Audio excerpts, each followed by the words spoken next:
Hello guys, welcome back to our YouTube channel. For today's video, ang topic natin is all about Facebook subscription.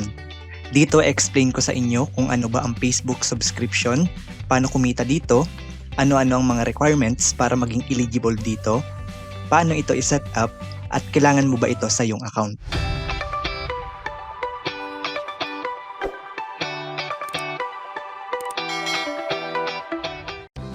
Okay, what is Facebook subscription?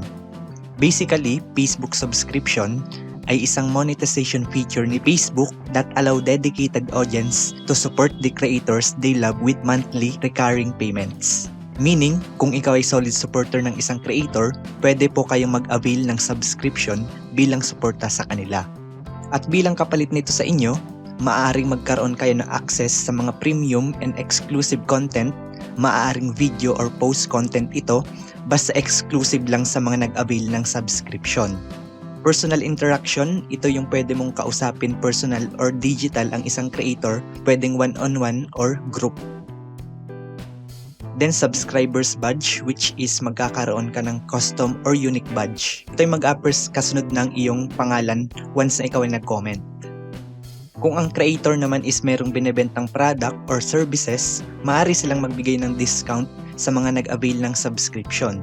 Sa madaling salita, para itong Netflix na kapag nag-avail ka ng subscription, meron kayong access sa services na ino-offer nila. So ano nga ba ang benefit sa makukuha ng isang creator dito?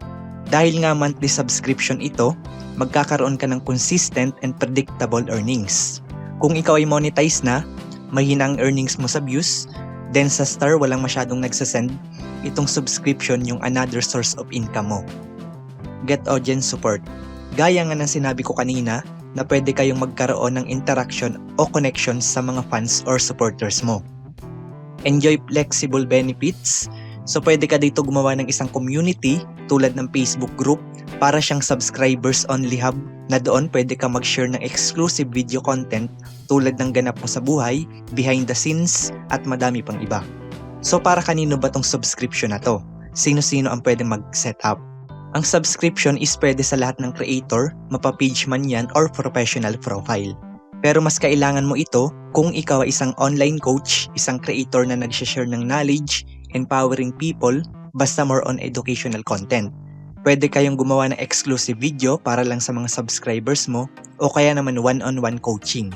Ganon din kung mahilig ka mag-explore ng isang lugar, pwede mong i-share yung original video or uncut clips sa kanila. O kaya naman ang content mo is about pagtulong, meron kang charity or program, pwede silang mag-avail para mas madami kang matulungan. Sa may malalaking supporters or followers, malaking advantage to dahil magkakaroon kayo ng interaction sa isa't isa. Pwede kayo magpa-meet and greet, video greet, party at madami pang iba. About naman sa kitaan o revenue sharing ninyo ni Meta, the percentage that you earn is dependent on how subscribers pay for subscription. Depende yan sa amount na kanilang inavail.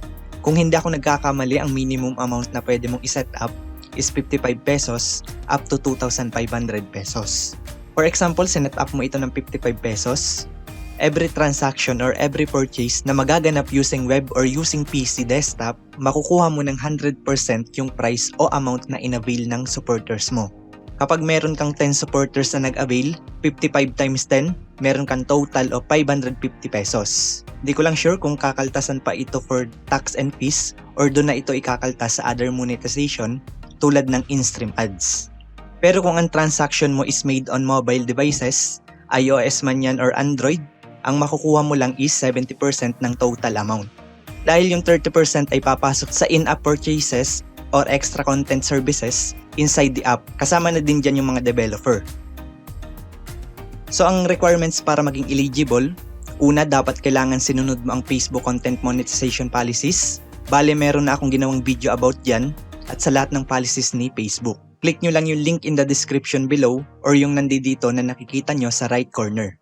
Second, reside in an eligible country. Kung makikita nyo, kasama dyan yung Philippines. Audience criteria, dapat meron ka at least 10,000 followers or at least 250 weekly returning viewers.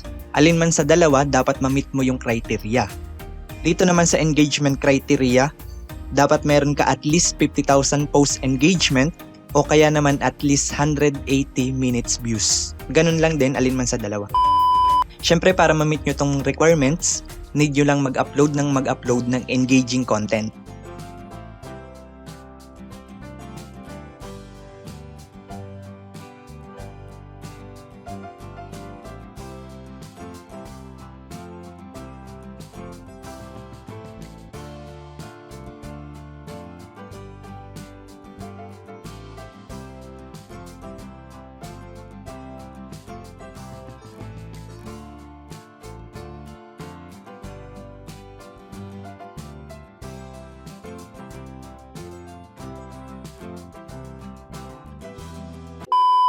Okay, ganun lang guys. I hope naman